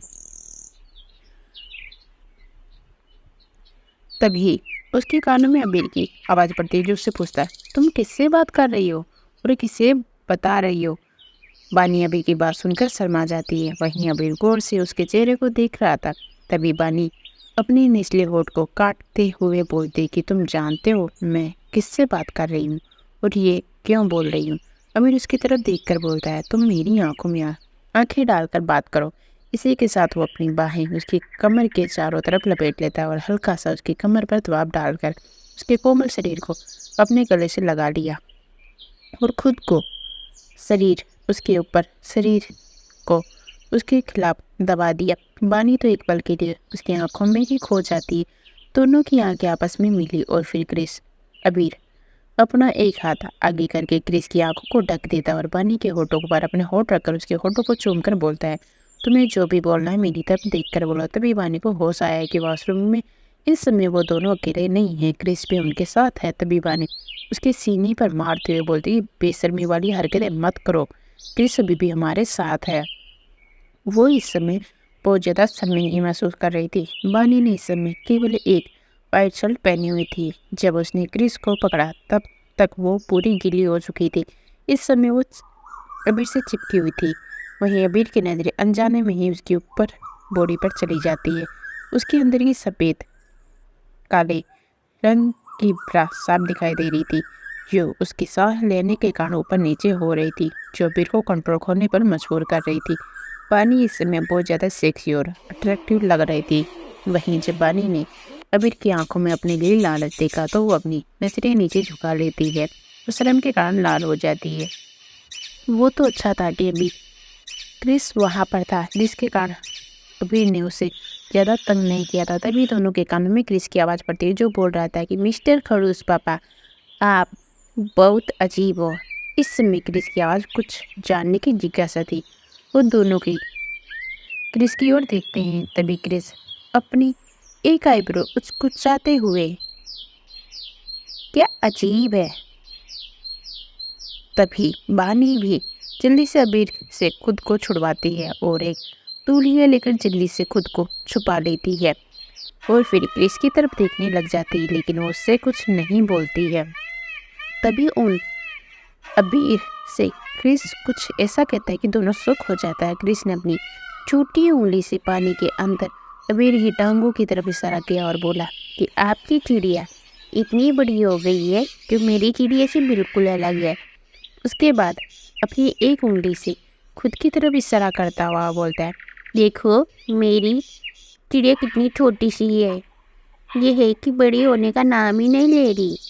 इसके बाद वो अबीर की चिड़िया की तरफ देखकर इशारा करता है, मिस्टर खरगोश पापा, क्या आप बीमार हो जो ये इतनी बड़ी दिखाई दे रही है? क्या ये सोच गई है? क्या आपकी चिड़िया में दर्द होता है? इस समय क्रिस की आवाज़ सहानुभूति से बनी हुई थी और उसकी आवाज़ भी इतनी कोमल थी कि दिल को सुकून दे सकती थी। वहीं क्रिस की बात सुनकर तो बानी का मन कर रहा था कि वो धरती फट जाए और उसमें समा जाए। उसने क्रिस की उंगली की तरफ देखा और तभी उसकी आंखों के सामने क्रिस की चिड़िया की तस्वीर आ गई, जिसे देखकर वो शौक हो जाती है और जल्दी से अपना सिर झटक देती है और अपना चेहरा टॉवल में छुपा लेती है, क्योंकि उसे क्रिस की बात सुनकर उससे शर्म आ रही थी। उसका चेहरा इतना ज़्यादा लाल था जैसे कि उसके चेहरे से खून निकलने वाला हो। उसने अपने मन में सोचा कि ये दो आदमी के बीच का टॉपिक है और उसका यहाँ पर होना बिल्कुल भी ठीक नहीं है। उसकी अबीर के चेहरे की तरफ देखने की बिल्कुल हिम्मत नहीं थी, लेकिन वो ये सोचे बिना नहीं रह सकी कि इस समय अबीर के चेहरे पर कैसे भाव होंगे। उसे बहुत ज़्यादा बेचैनी हो रही थी। वहीं उसके उलट अबीर इस समय शांत था। तभी बानी के कानों में अबीर की आवाज़ पड़ती जो बोल रहा था, तुम्हारी चिड़िया अभी बढ़ रही है, लेकिन फ्यूचर में तुम्हारी चिड़िया टूथपिक इतनी छोटी है, लेकिन देर सवेर मेरी तरह मोटी हो जाएगी। वहीं जब बानी ने अबीर की बात सुनी तो उसने अपने आसपास गर्मी महसूस की और बड़ी ही सडक बोली, उफ। उसके बाद उसने अबीर से पूछा, आपके कहने का क्या मतलब है कि हमारा बेटा टूथपिक है? इसके अलावा टूथपिक कहाँ है? बानी अपने बेटे के लिए परेशान थी, इसलिए उसने क्रिस को ध्यान से ऊपर से लेकर नीचे तक देखा। तभी उन दोनों के कानों में क्रिस की मासूम आवाज़ पड़ती है, जो अबीर से अपनी मासूम आंखें झपकाते हुए पूछ रहा था, क्या सच में मेरी चिड़िया बड़ी हो जाएगी? तभी बानी क्रिस को डांटते हुए बोलती, बेबी ये गंदी बात होती है, इसलिए तुम ऐसी बातें नहीं कर सकते और ना ही अपने पिता की बात सुनो और ना ही विश्वास करो। तभी क्रिस बानी से पूछता है, इनिल क्या ये बात सच है? मेरी चिड़िया भी खरगोश पापा की चिड़िया की जैसी होगी? बानी क्रिस की बात को इग्नोर कर देती है और फिर वहाँ से जाने वाली होती है कि तभी क्रिस ने ये सब बहुत ज़्यादा शर्मनाक था।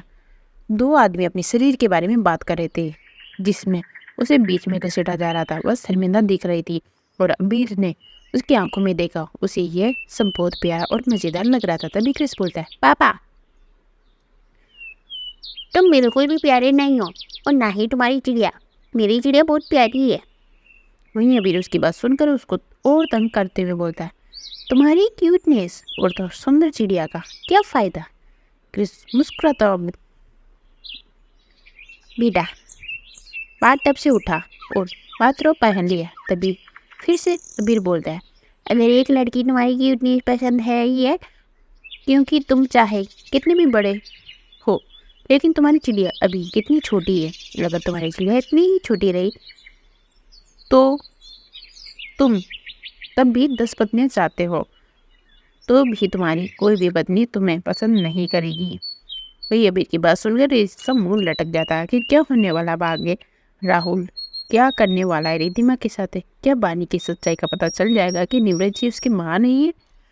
क्या कभी अबीर बानी की सच्चाई जान पाएगा? क्या अबीर और बानी की शादी हो पाएगी? जानने के लिए सुनते रहिए।